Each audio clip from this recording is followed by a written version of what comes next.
freedom to gain, we feed them the game. Turn on New Freedom Exchange, we freeing your brain. They trying to shackle your mind, no half of us blind. Remember the past, but never go backwards in time. The ancestors lived through us, they help us build a model community.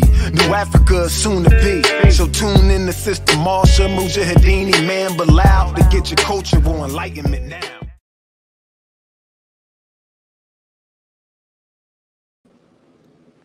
Peace, peace, peace. Assalamu alaikum wa rahmatullahi wa ta'ala wa barakatuh.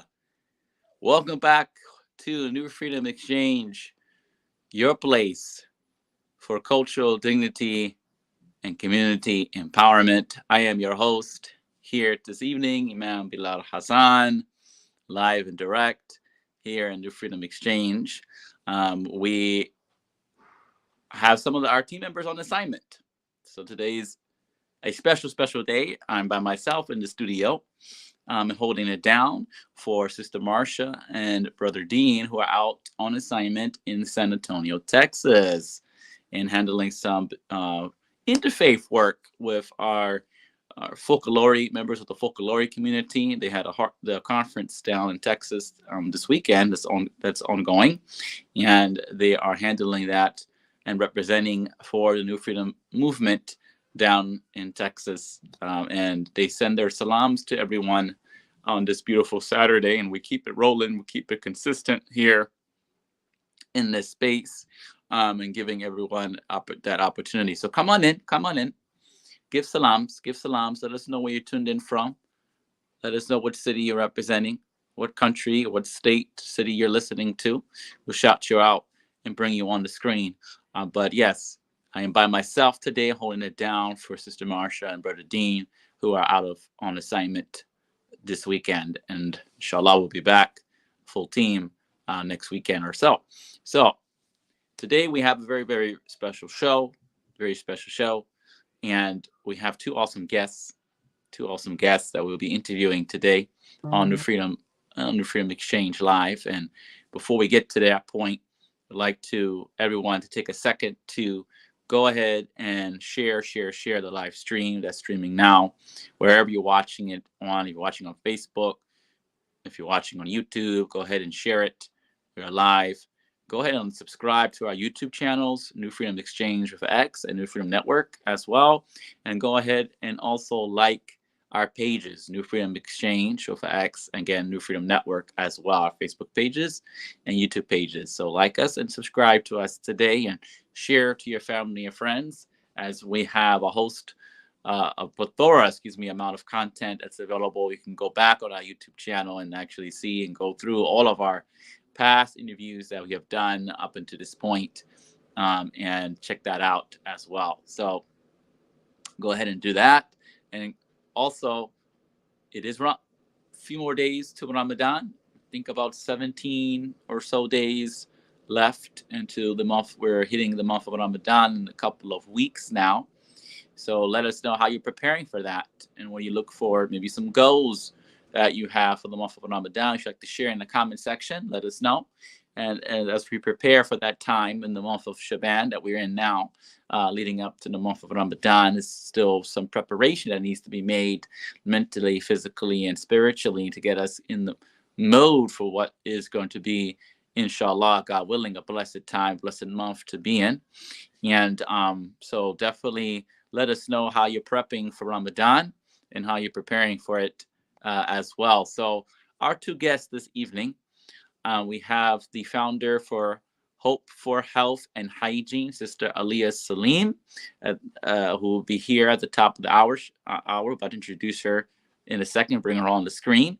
And the bottom of the hour, we're going to be bringing on Brother Zaid, Cyde Effect Hameed, to talk about his latest book of published poems that he has out now.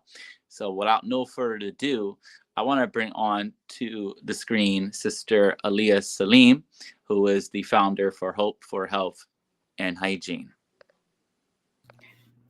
Assalamu alaikum. Wa alaikum assalam. For having me, Brother Bilal.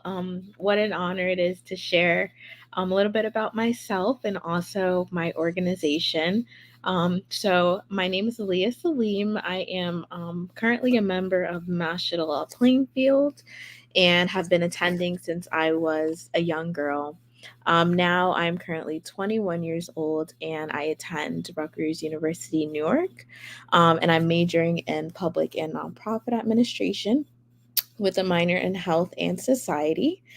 And I founded Hope for Health and Hygiene January of last year to spark a conversation about the unspoken hygiene poverty crisis. And basically, what that means in simpler terms is it is the inability to afford hygiene products and the inaccessibility to be able to gain access to free personal care hygiene products. So, a little bit of what I do is we distribute hygiene products to different nonprofit and grassroots organizations. We also have a small event that we host on Saturdays called Saturday Distribution, right at Mashallah in Plainfield, where we directly engage with the community and hear about their concerns and their needs, and so we're able to cultivate conversation about the challenges that they are experiencing, and then being able to meet those challenges to help provide them with the items that they need. And then we also started a community wellness center at the Plainfield Public Library. And basically, we have a dispensary there with free hygiene products like toilet paper, socks, period products, pads, tampons, soap, and so much more. We carry just about anything hygiene. But what I found alarming to me when I first started my organization was that SNAP and WIC do not include hygiene products in their benefit programs. And also, it was just alarming to hear about the girls that have to drop out of school because they don't have access to period products. There are a lot of people that face mental health challenges because they don't feel clean and healthy due to the lack of access to these products.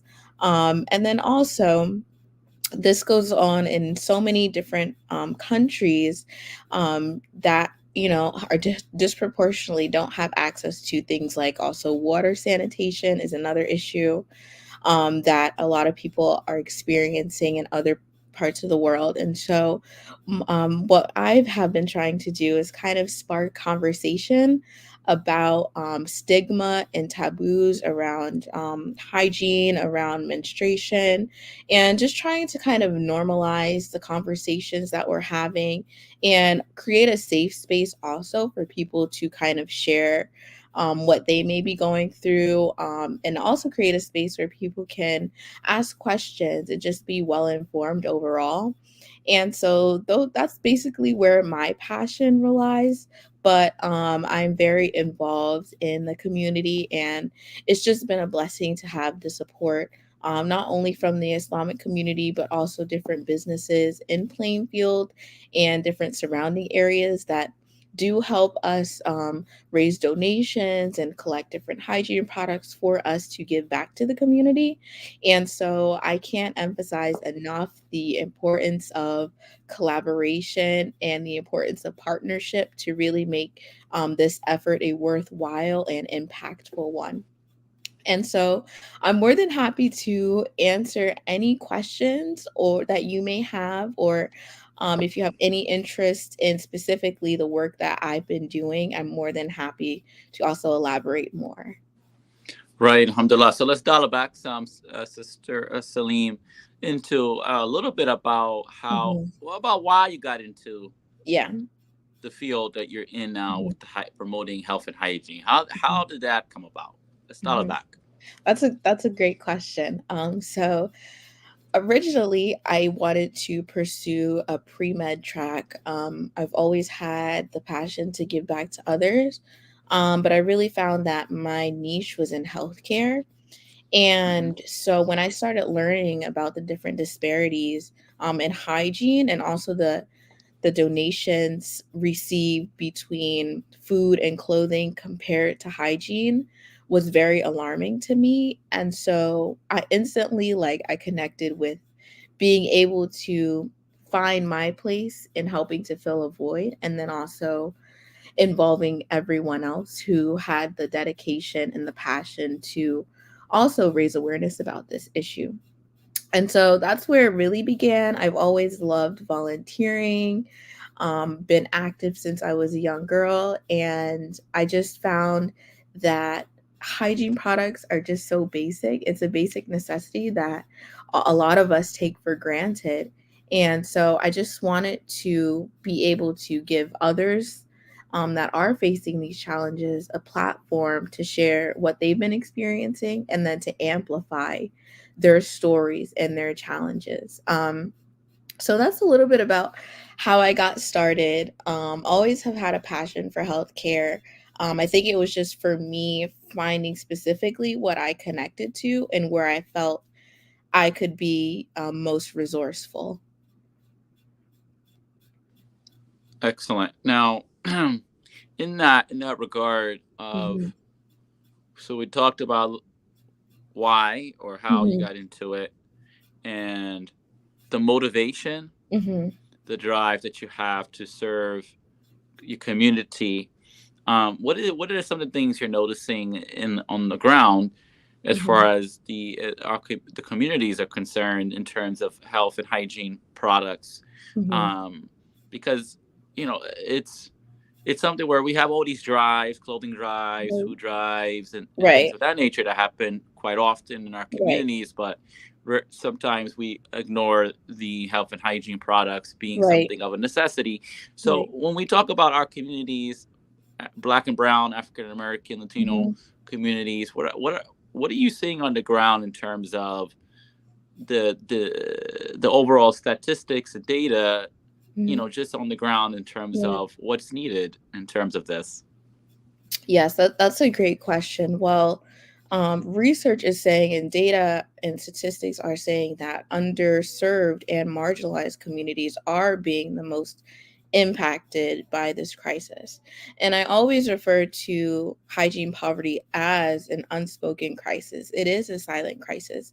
And I think it's that way because we aren't having open conversations. I know for some people that may be experiencing it and may be uncomfortable for them to share. They may feel embarrassed to share what they're experiencing and going through. And so I think in that regard, if we did have more open and honest conversations about what was happening, it would definitely raise awareness. In the community that I work in, I hear a lot of the times that people just don't know that it exists. And I think it goes back to the fact that we're not having conversations about it. We're very open about food, the need for food. We're very open about the need for clothing. But when it comes to hygiene, the conversation just isn't present. And so in the work that I'm finding, there's a need for the unexpected, like toilet paper, which was when I started. I had no idea that people were in need of toilet paper as I was giving out hygiene products. But I noticed and I was hearing from people in need that toilet paper was just as needed. And so that's when I kind of stepped in and continued to amplify their stories and challenges about the need for other products as well that are still related to hygiene, but don't have the necessary attention that it rightfully so deserves. And so I hear a lot about people that a lot from people that do have challenges. Just today, we hosted an event at Mashallah, and there are a couple of people that requested like soap and then toothpaste. So again, we just are not having, I feel as though we're not having enough conversation around hygiene. Because if so, then more people would be aware. And then I strongly believe that more people would want to step in to help combat this issue essentially.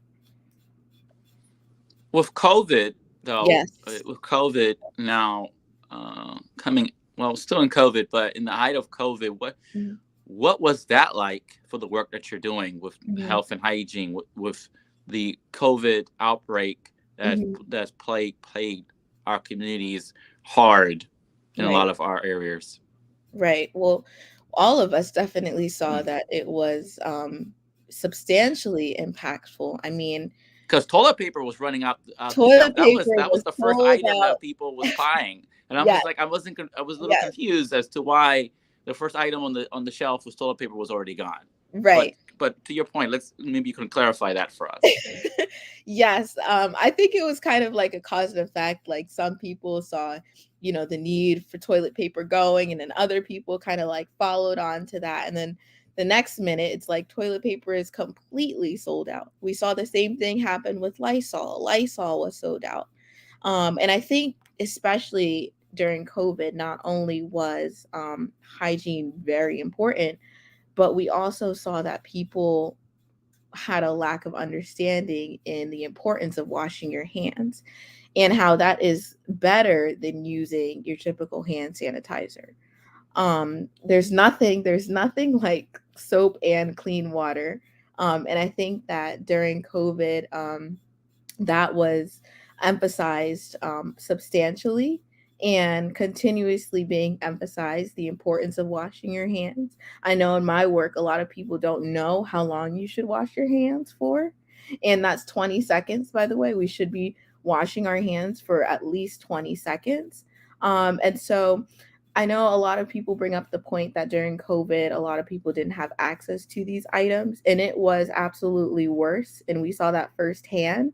But now, kind of like recovering through this period of COVID, we're trying to continuously emphasize the importance of maintaining good hygiene, not just through COVID, but even after, still kind of like keeping up with the importance of how to maintain good hygiene and also still spreading awareness about it. And I think COVID, in a way, opened a lot of our eyes to about the importance of hygiene and why hygiene matters, why it's so important.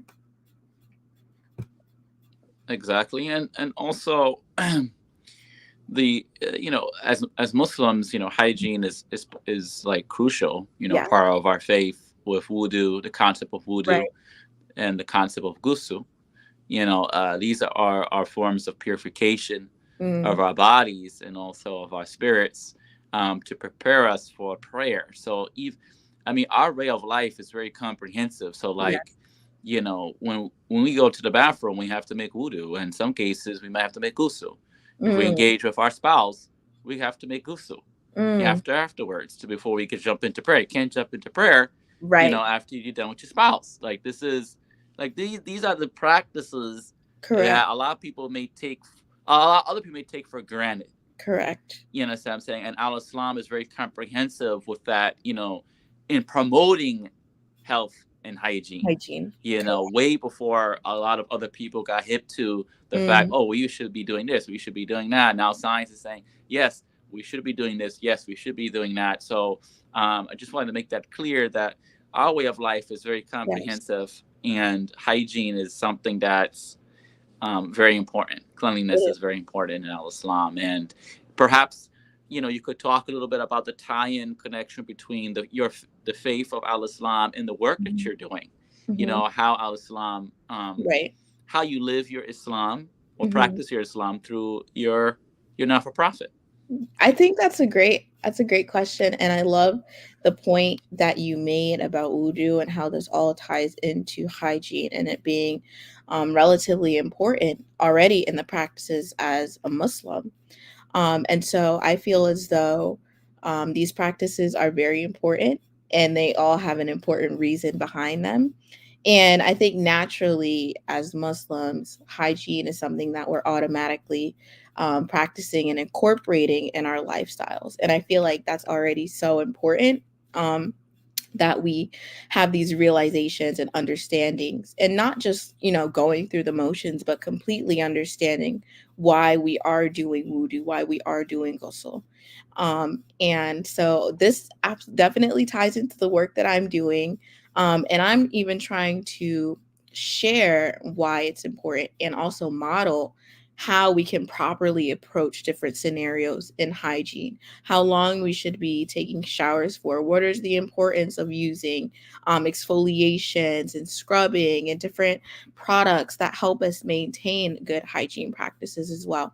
And so I'm really glad that you brought up that point. I think it's very enlightening because sometimes we may not think about why we're doing and the importance behind it, but it does have a strong meaning and background behind it. Excellent. Also, now since we're shifting, we have a Yes. few more minutes to discuss a little bit about what can we expect from Hope for Health and Hygiene in the short term, Mhm. and also the long term goals for Hope for Health and Hygiene. I think that's a wonderful question. Short term, I think that we are continuously trying to expand. And with that, we are still looking for partners and businesses to collaborate with to continue our efforts because I can't emphasize enough how we are seeing the challenges firsthand of what lack of accessibility of hygiene products, how that is affecting our communities essentially. And then long term, we would continuously love to be able to spread in different states, maybe in different countries, because this isn't an issue that only is in Plainfield, New Jersey. We know that it's happening in other underserved and marginalized areas. And so we would love to be able to expand and in part make hygiene products more accessible, also involve more of the youth. I'm proud to say that we do have a lot of youth volunteers that dedicate their time to volunteer and to make that difference in their communities. And so I think this is also a great opportunity to kind of bring the youth together and then having conversations about hygiene amongst their peers as well. And that can spark, the different conversations that need to be had. And then also spreading awareness as well in education. And so I think long term, we would love to be able to continuously impact other communities around the country. I'm also excited and I'm so humbled to share that we did deliver hygiene kits to an organization in Liberia called Friends of Yesterday, Today, and Tomorrow. So that is another huge accomplishment to be able to provide these items that are desperately needed in other parts of the world. And again, that happens because of collaboration and willingness to partner and to address this issue essentially. And so I'm excited about more collaboration opportunities and also continuously still working on the grounds and amplifying these stories that are unheard of. Excellent. And also with Ramadan coming up, about Yes. 17 or so days, uh, is there any goals for Help for Hygiene, for Help for Health, for Health and And Hygiene hygiene, yes. during that during the month of Ramadan in terms of like fundraising? Any, Mhm. because this is a time where, as Muslims, we're encouraged to give Right, more than what we right. normally give throughout the rest of the year. So, are you looking for donations during this time coming up, or? Yes, absolutely. We are very grateful and thankful for any contributions. There is no contribution that is too big or too small that helps us to continue our important work in the communities. And so, yes, actually, all year round, we are desperately looking for contributions, not only monetary, but also different hygiene products and specifically people that are in the Plainfield area or nearby.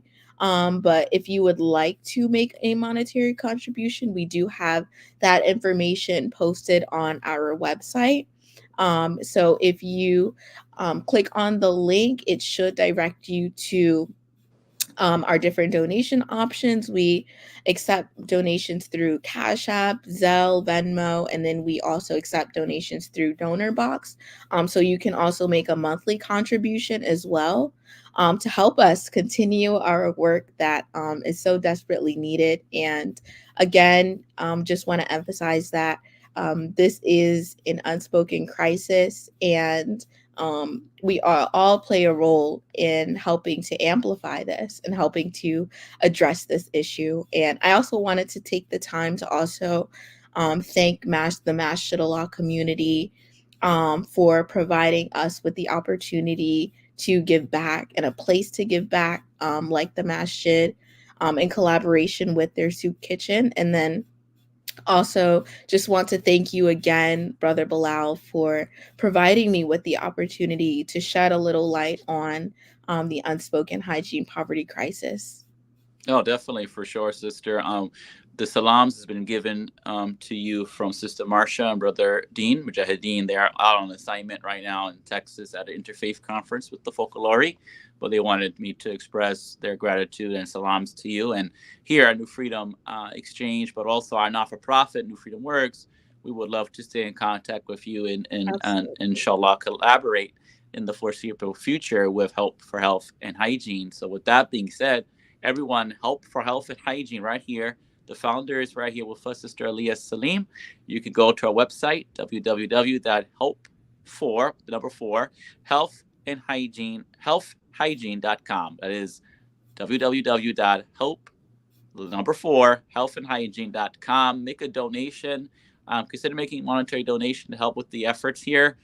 Consider volunteering as well if you're in the local area of South Jersey or on Plainfield, New Jersey, in the National Law community. Come on out and support their efforts in this community. But we want to help Sister Aliyah Saleem expand into more partners. So if you're listening from any city across the country or even internationally now, consider letting Sister Saleem know that you would like to partner and bring this effort to your city and town, and to your masjid or to your church, whatever the case may be, to help with the underserved communities who are in need of these products for health and hygiene. All right. So again, we'd like to thank Sister Aliyah Saleem for her time today, and inshallah, we look forward to seeing her soon. So we're going right now. We're going to do a quick commercial break, and we'll be back with our second guest, Brother Zaid Hameed. Stay tuned. Assalamu alaikum. Assalamu alaikum. Sending love in every shade of brown to you. Sending love in every shade of brown to you. Sending love in every shade of brown to you.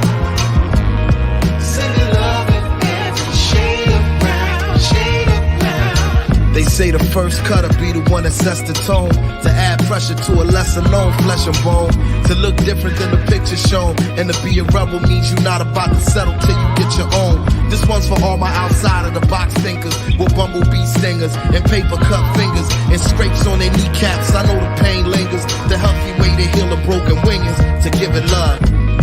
Sending love in every shade of brown to you. Sending love in every shade of brown to you. Sending love in every shade of brown to you. Sending love in every shade of brown, shade of brown. Yeah, the thing about community is how proud it is. We understand what well balanced and what grounded is. And love is the hinge that heals and mends, conceals and blends, and keeps us all covered. That's groundage is.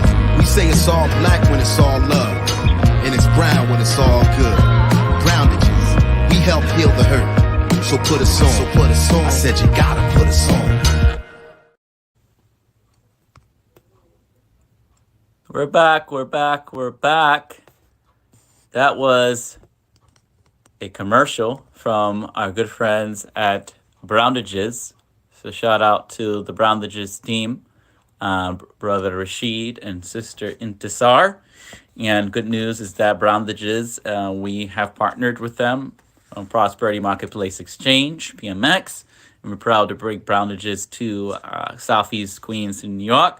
Ernest Foods, 123-01 Merrick Boulevard is now where you can get your browndages. So if you're in Queens, in Jamaica, Queens, you can now stop by Brother Ernest Flowers' store.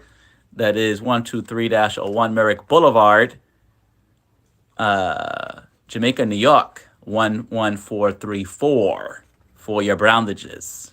Shout out to Black Thought, for that beautiful lyrical commercial that he did for our brother and sister for browndages. Now, okay, we're at 7:30. We're at the bottom of the hour. Hope everyone is doing well. We're back, New Freedom Exchange. This is Imam Bilal Hassan. I am the host for tonight. I'm holding the fort down for our beloved brother and sister, Brother Deen and Sister Marsha, who are out on assignment in Texas this weekend, covering and participating in the interfaith dialogue with the folklore community. So they will be back, inshallah, for next week.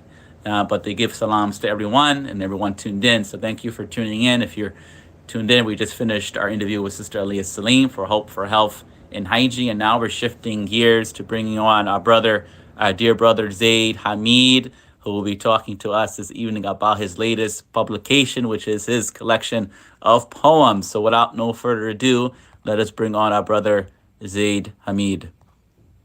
Assalamu alaikum. Alaikum assalam. How you doing? Alhamdulillah. How's the beloved? Alhamdulillah. I'm well. She's well. How's my audio? My audio's good? Yeah, audio's great. Alhamdulillah. Good. So, Brother Zaid, we're here, live and direct with Brother Zaid. So everyone wants to know, for those who don't know, who is Brother Zaid Hameed, a.k.a. Cyde Effect? So, inshallah, many of the viewers may remember me from many MCC Muslim Culture Con broadcasts on New Freedom Exchange. Yes. Alhamdulillah, thank y'all for those opportunities. Muslim Culture Con is still alive and well. We're finishing up the process of finalizing our bylaws so we can, inshallah, become a nonprofit. So that's what's going on over there. But in the meantime, in between time, Cyde Effect is my stage name that I use for my poetry. I've been writing poetry for the last 8 years, came up on the St. Louis poetry scene for the last 4 to 5 years, and currently getting settled in the Atlanta performance scene as well. And alhamdulillah, I've been able to finally publish and release my first book titled If You Only Knew.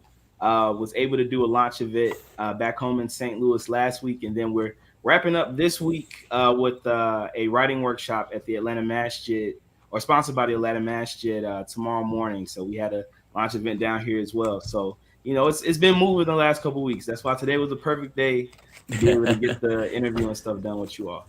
Alhamdulillah, good. That's great to hear. Great to hear. So let's dial it back some. Why poetry? Like why am I into poetry? Why'd you get into poetry? It's a part of the story of the book. So first senior year, because I'm one of the few, the proud super seniors. First senior year, I was able to go to a spoken word event with a couple of friends to watch my roommate perform for this spoken word organization back at the University of Illinois at Urbana-Champaign. The name of the org was Word, Writers Organizing Realistic Dialect. And basically, when I was there, my roommate was getting all these reactions from the audience doing poetry, and I had never paid attention to poetry before. So I was like, I could do that. So one of the Muslim organizations on campus happened to host their own open mic about a month later. So I went there and did my first poem, and that was December 2015. And ever since then, I stuck with it. A lot of the poets that I started with, they probably went into other creative endeavors, but it winds up that, I'm the one that stuck around with it. And alhamdulillah, it's finally turned into something that is a little more tangible. It's not just, saying the words anymore. So that's how I got into it. Great. Now, any inspirations, motivations in terms of other, like maybe big name or popular poets that you may have listened to when you were going through your process? So I would say a special shout out to Black Thought. I ain't never heard that Browndages commercial before, and I don't even really use Band-Aids anymore.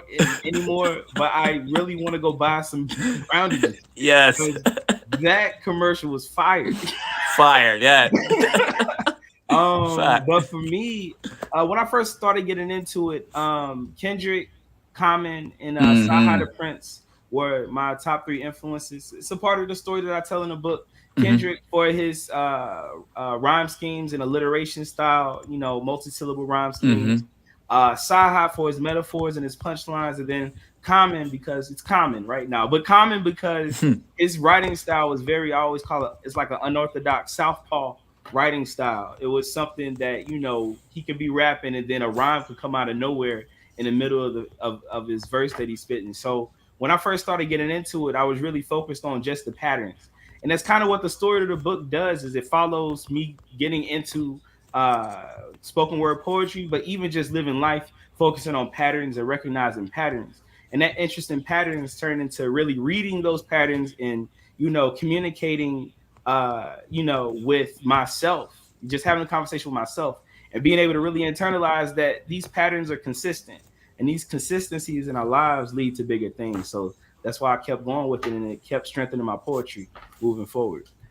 Nice, nice. Now, the title of the book is "If You Only Knew." Can you give us a little like maybe as to the title? Why the title? So by the time so the book has 20 poems in it. Okay. The second half, or the last 10 poems of the book, are taking the story, or basically the last 10 poems that I've written in the last 3 years, that have been the poems written since I started taking Imam Rashad's class. And I've started using my poems as basically, like, I'm not gonna call them note cards, but they were helping me remember significant points that the class were making at certain periods. And by the time I got to the third poem, I ended it with, like, if you only knew. And when I wrote that, it had me thinking about verses in the Quran that speak about if you only knew, if they only knew, if they but knew, right? And it's one of those things where it's like so much more could be communicated and so much more could be explained and comprehended and taken in, but it's like it's a nice pause on that thought process. So with this book, calling it If You Only Knew, it's signifying my poems have so much more to convey, so much more to say, so much more to explain. There's so much more meaning behind it that we can't all get to at once. So I thought about that as basically being the title for the whole book, and the title also being something that's like the play on, they say if you could go back in time and speak to your younger self, what would you say? And mine would be, bro, if you only knew, right? It's like so much I would want to communicate to my younger self to be able to understand. And that's a big part of the book, is to be able to communicate those things the best way that I can with other people using storytelling and poetry. Nice. Now, the art of storytelling and poetry. Let's talk a little bit about that. The art of storytelling and the lost art now in today's cultures. When we look at music and we look at the scene of arts in our community, and we talk about the African American community as a whole, not just our Pacific Muslim community that me and you both come from, but the art of storytelling, is a lost art. Can you talk a little bit about, how what you're trying to do is perhaps spark that, help to be a spark for that to come back again full circle. Right. It's really about being intentional about what we're doing. Heaven knows that there are more than enough harmful influences allowing us to just move with the waves and flow with the winds of whatever is moving society. And those things are not always, in alignment with what's best for our nature as human beings. So if you only knew, is telling the story of going from that unconsciousness and coming to consciousness with that understanding. So my poems can be written for unconscious audiences to say, you may be operating in a way that you're not conscious of. Become conscious of it and know that this is a choice that you're making. It's essentially somebody going from being unaware of what they're doing to aware of what they're doing. And now that they're aware, they know that they have the choice to do what's right. So even when it comes to storytelling, we know that, arts, entertainment, culture, specifically that it's a lot more wings of culture there, but I'm speaking specifically for arts and entertainment. Those sectors are so driven by influences in society, money, drugs, fashion, what is it? Consumerism, Mm-hmm. across the board. And those are material things. Like I said, when I initially started writing the second series of poems, they were coming from Islamic studies classes that I began taking, and understandings that Allah had began blessing me with to be able to apply, not just write poetry, but actually apply in my life. So one is being completely honest in the process as far as what you're creating, and then knowing what effect can come about when you're sharing this information with other people. So that's what even influences my name, Cyde Effect, recognizing that I am not the cause of anything, but I do know that I'm effect of the cause of all causes. And everything that I share, everyone that is able to learn something and actually do something with what I'm able to convey within my art, they're receiving a side effect of that. So going back to just the bigger emphasis on storytelling in society is knowing that it doesn't have to be a competition between righteous poetry or righteous entertainment and the other. There is no competition. Only one of those has life. When we're Muslims, we know which one has life. We know which one is in alignment with what's best for our nature and ultimately what's pleasing to Allah, because that's why we're supposed to do what we're supposed to be doing. No, that's this is fact, and this is very important, very crucial, because the alternative is what we're presenting. We're presenting a healthier alternative to what's out there, and giving people a choice or an option to choose from. And with that, being said, I think it's very important that we promote, and that's why this platform here and other platforms that exist also promote artists, independent authors, independent, as you just saw, independent business people in the not-for-profit and for-profit world who are doing exemplary work and have products or services, or in this case, arts, in the arts, that have a good message that needs to get out there to the mainstream. Because that's how we drive it. We drive it. If we don't get behind it, who else is going to get behind it? There's a machine that's pumping everything else. Right. There's a machine that's pumping all the other things that you mentioned: the consumerism, the alcohol, the drugs, the exploitation of our women, et cetera, et cetera. That's the part of the machine, right? So the machine, there's no stopping that machine. That machine is going to keep pumping. What we have to do is develop our own mechanism, or our own machine, if you would, to pump that level of goodness that we want out.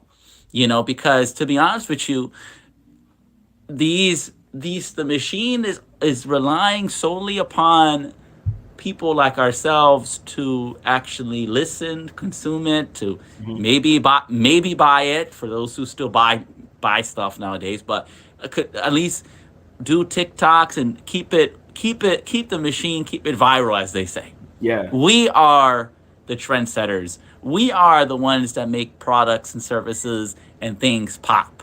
Right. That's what they're waiting for. That's what the machine is waiting for. So, Right.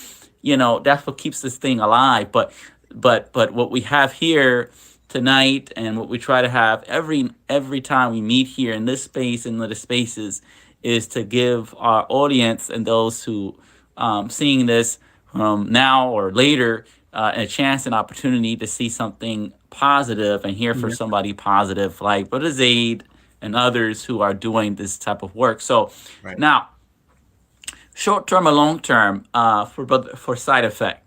Let's talk about Cyde. Let's talk about Cyde, man. Let's talk about Cyde. Not we talk Zaid. Let's talk Cyde. Short and long term goals for Cyde. What are those? What does that look like? So short term, well, I don't know. I'm not saying I don't know. The book came a lot faster than I was expecting. Yeah. We finished the content for the book in December. Alhamdulillah, Alhamdulillah. Finished in February, and we were able to finally start selling in February. Nice. So Allah's blessed me to have plenty of resources at my disposal. So because I'm aware that things can come faster than I expect them, I'm very particular about how I plan. So right now, the one initiative that myself and my wife are working toward is allowing or creating a community of poets of our national community. Okay. To be able to work together to, inshallah, to eventually be able to have actual poetry communities within our national individual communities, but we cooperate together to eventually have our own slam teams. Why am I emphasizing so much on slam teams? I had an opportunity to perform on multiple national slam stages in the last couple of years. I was a part of the St. Louis slam team for the last 3 to 4 years. And last year was my first year actually traveling to go to one of these national slams. And what I actually noticed while we was there is our voice is not present. And we speak as a community so much as far as what Allah has blessed us with that we know, and how much we understand, and how we're going to become our own independent nation within the United States, you know, with the blessing of Allah and what He's provided us. And my understanding is that we see ourselves and we see what Allah has blessed us with as the remedy to Black America and to the world, and even to the Muslim world, with the way that Allah has the language and how He allows us to build upon the foundations that we've had. We talk about all these things, but we don't recognize the driver in society is the culture. Yes. Now, let me talk into the segment of culture, what I'm focusing on, poetry specifically. If people could hear how influential poetry is in these spaces. We know when Biden got inaugurated, he had a poet on stage. That was not a Muslim poet. That was, alhamdulillah, bless the sister and her poetry. But trust and believe, we are not right. We are still in the form of a baby nation, yes. But us as the American descendants of enslaved peoples that are Muslim, what we have and how it can be crafted and how it can be planted or shared across this nation and across this world using influential creative voices is something that can turn the world over toward the better. I'm so confident in that because people tell me about that regarding my own poetry. Allah blesses me to have the understanding of my own poetry. And I've heard other Muslim poets who have that tenacity and that drive as well, but they're just gaining and increasing their Islamic knowledge just as I am. So what that turns into is the possibility of having not just local, but even a national slam team where we can stand on the stage next to these people that exploit everything that is holding us down as a people. And we speak about the bright side of life, the bright side of our humanity, our true nature, which isn't rooted in finance, which isn't rooted in sex, drugs, alcohol, or consumerism. It's rooted in the crown of creation that Allah created us to be, and that's being the Khalifa. So everything that we do in our expression, how we run our businesses, because that's a part of culture, how we conduct our affairs with each other, personal or public, how we interact with each other in entertainment environments, it's just across the board. Everything that we do applies to every area. Allah has blessed me to be able to see the poetry area as an area where I can make a significant contribution. What does that include? That means that our our more seasoned generation of poets in our communities have to be open to younger poets working with them that have the language. That only makes sense. This weekend, I did a launch event here, and I reached out to a brother that's from Virginia that goes to Morehouse and does poetry, and he's Muslim, and he's active in an MSA, and he loves seeing the Atlanta community. He wants to do more. I invited that brother to be on the feature set for my event in Atlanta because it's not a hard thing to do, to make sure that we're allowing the next generation to follow up as soon as possible.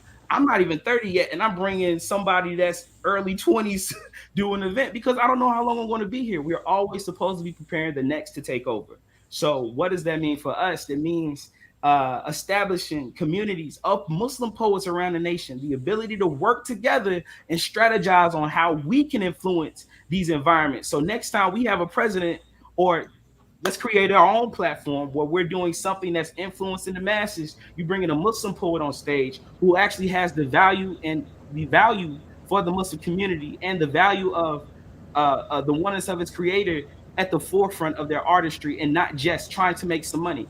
Alhamdulillah, I was able to make some money off the book. That's not the purpose. That's not, Allah didn't put us here to make money.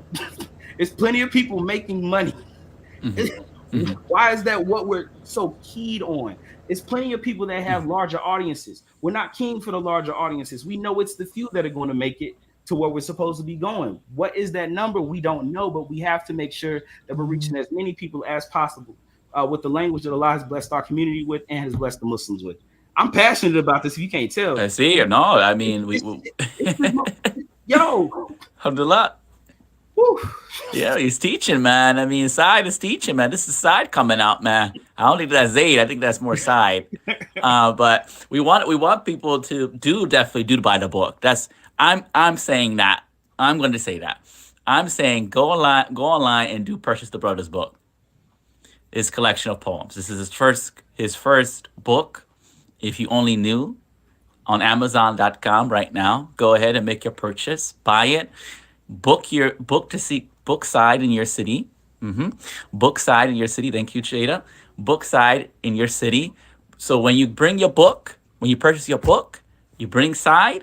Well, Cyde comes to your city, you can get your book signed, right? Because you never know. You never know. Bro, if you only knew, right? That's the title of the book, right? We never know. Allah, God is Akbar, the most great. You know what I mean? He's the control of everything. We never know where we're going to see each other at. You know, there's poet laureates, the Amari Barakas, the Langston Hugheses, all of these, the Gil Scott Herons, all of these people, men and women. You know, some great poets. You know what I'm saying? Great poets who did amazing work. Their literature is still being talked about to this day and forever will be talked about. So you never know where Cyde is going to be. You know, he could be the next poet laureate. Or, you know, we're going to speak that to existence. You know, the next poet laureate, at least for maybe start in Atlanta, for the state of Georgia, and then we're going to go all across the country and all across the world. So now is your time. Get your book. Purchase your book, Poet Zaid, in your city, for your events that you're coming up. There's a lot of events coming up. Well, Ramadan, we're getting prepared for Ramadan. So post Ramadan for Eid and all of those things after that in the spring and the summer. Let's get Cyde, aka Zaid, onto the ticket. You know, so for these events. Now we can't let Zaid go, or Cyde, aka Cyde. We can't let him go without giving us a little taste. A little appetizer of something. You know, we're gonna put him on the spot of something. Just a little something. Absolutely. I mean, alhamdulillah, I'm very blessed to be in an opportunity or be in a place that, you know, not just the St. Louis community where I'm from, to have been able to share there and to get the support from there, but Atlanta as well. Right. It's not a selling. Alhamdulillah, yes, I want to sell books. I have to provide for my family. I have a family now. That's a part of it. But the emphasis is to grow the community. Right. Yes. To strengthen the community and ensure the longevity of the community, so that when we do cultural exchanges with our international communities, our international Muslim communities, regardless of their background, we're not just doing the cha-cha slide as a cultural exchange. It's what we're building in-house that Allah has blessed us with, and leading with that. Every poem that I write leads with that, and getting, alhamdulillah, that's the plan. The plan for Cyde Effect as well, getting as many bookings as possible, not for the money. Right. I need the money, but for the sake of showing that their alternative exists. And inshallah, if you agree, the alternative is what Allah wants for our community. Yes. Not saying I'm the only one. That's the emphasis on building more. So what I will do is this poem, my poem 1. That's, if you look at the book, if you only knew, emphasis the word 1 in the middle, so I'll do 1.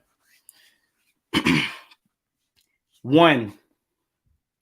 In the name of the one, true master of metaphors and similes, we must choose to unite in peace as we align into our universal roles and abilities, by not submitting our souls to this universe that is physical and thus a limited infinity.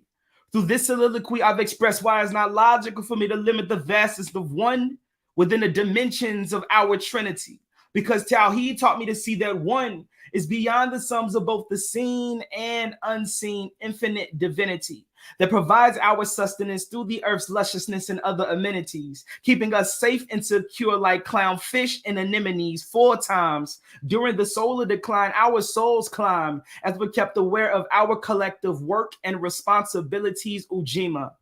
The 5th begins in the eve, but is given as the light of our first day threads through the dawn. This enlightens our minds as if the sun was a sign that we all could be sons as we enter a state of bliss nested in this pure life and the crisp taste of its flavors. Sweetened by the one, baker of bakers, our clay is molded and shaped by thee who created creators, the architect of architects. So now we masons be making stories to guide the blind toward directions that the faithful are facing.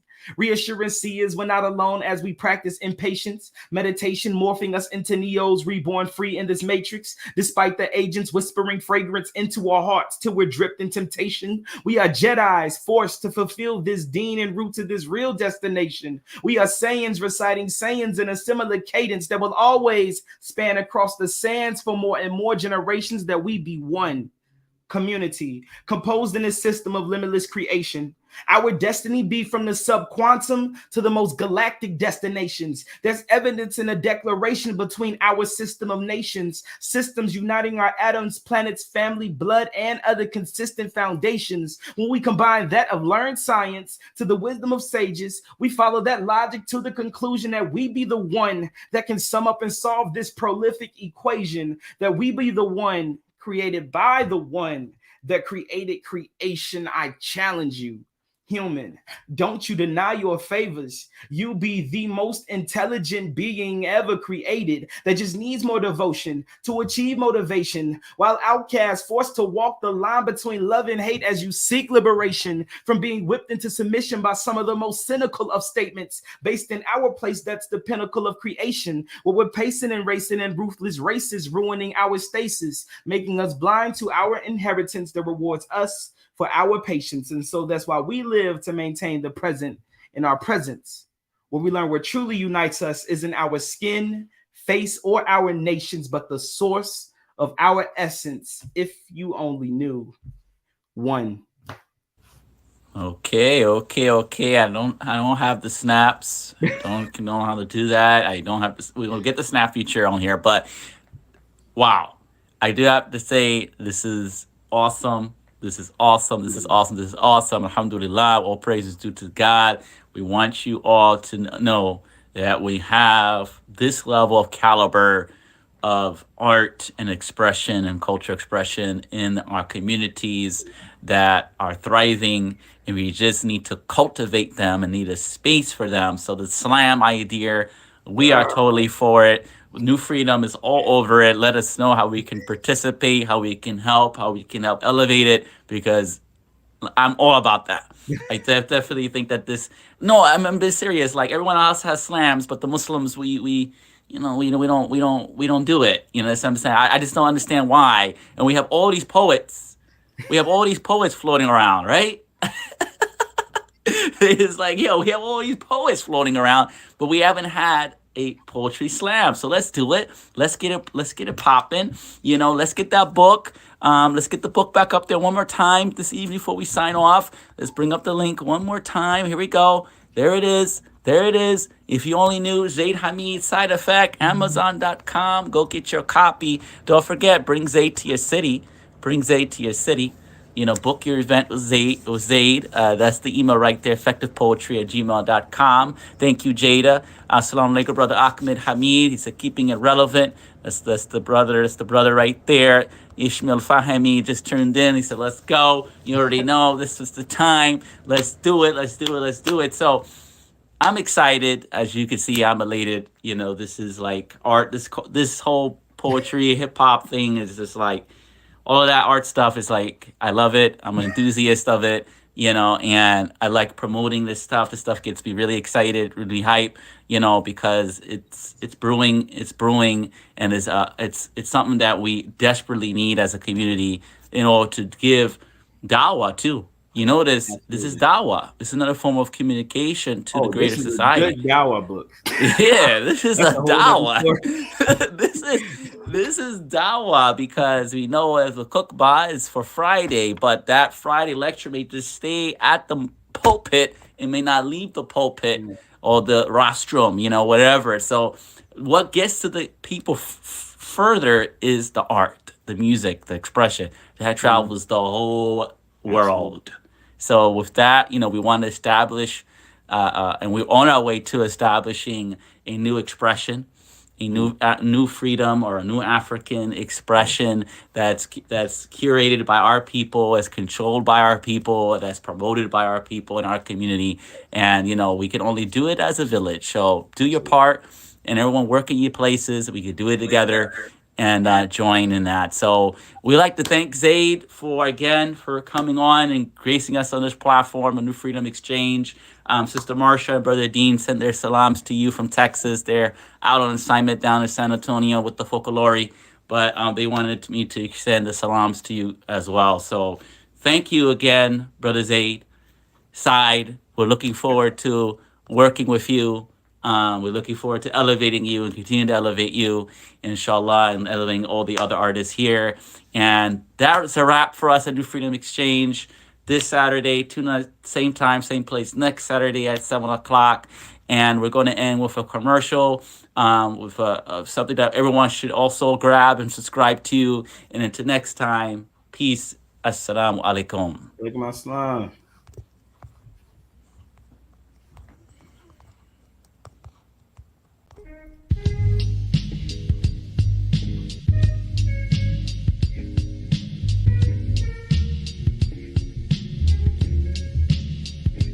Legacy, legacy, brothers and sisters, let's celebrate. Legacy, legacy, Muslim Journal, 60 years today. Legacy, legacy, our history, our perspective, our way. Legacy, legacy, Islam is our path, success away. Legacy, legacy, visit MuslimJournal.net online. Legacy, legacy, text sponsor the 999. Legacy, legacy, 999. Legacy, legacy, MuslimJournal.net online. Legacy, legacy, brothers and sisters, let's celebrate. Legacy, legacy, Muslim Journal, 60 years today. Legacy, legacy, our history, our perspective, our way. Legacy, legacy, Islam is our path, success away. Legacy, legacy, visit MuslimJournal.net online. Legacy, legacy, text sponsor the 999. Legacy, legacy, 999. Legacy, legacy, MuslimJournal.net online.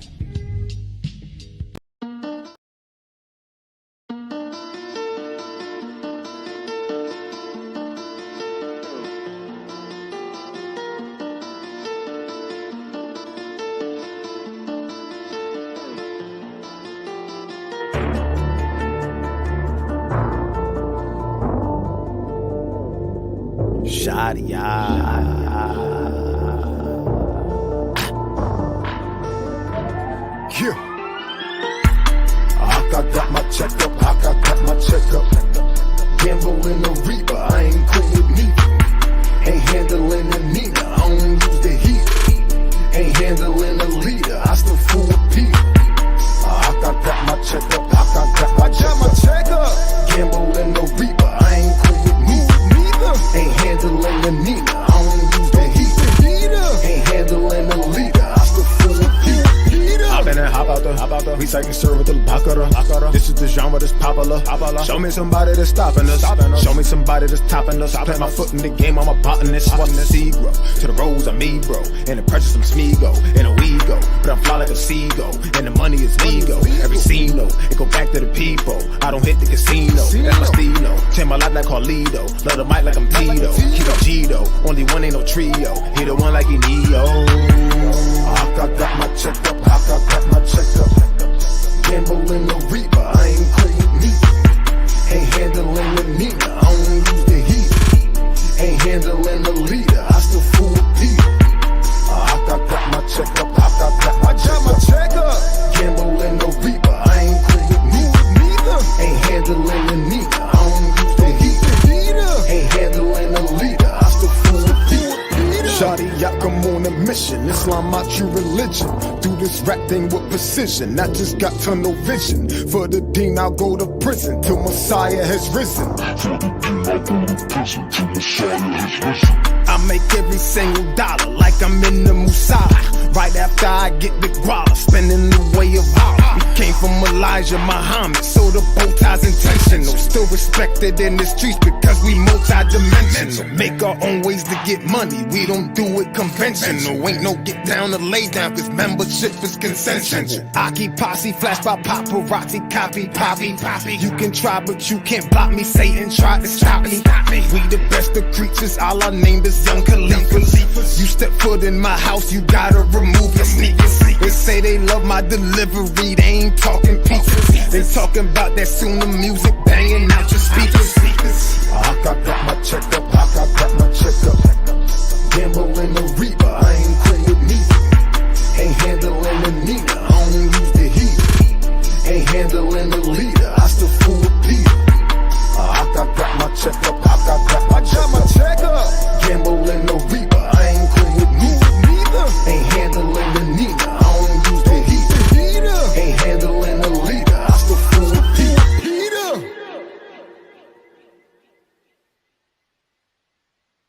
We the best of creatures, Allah named us young Khalifas. Allah named us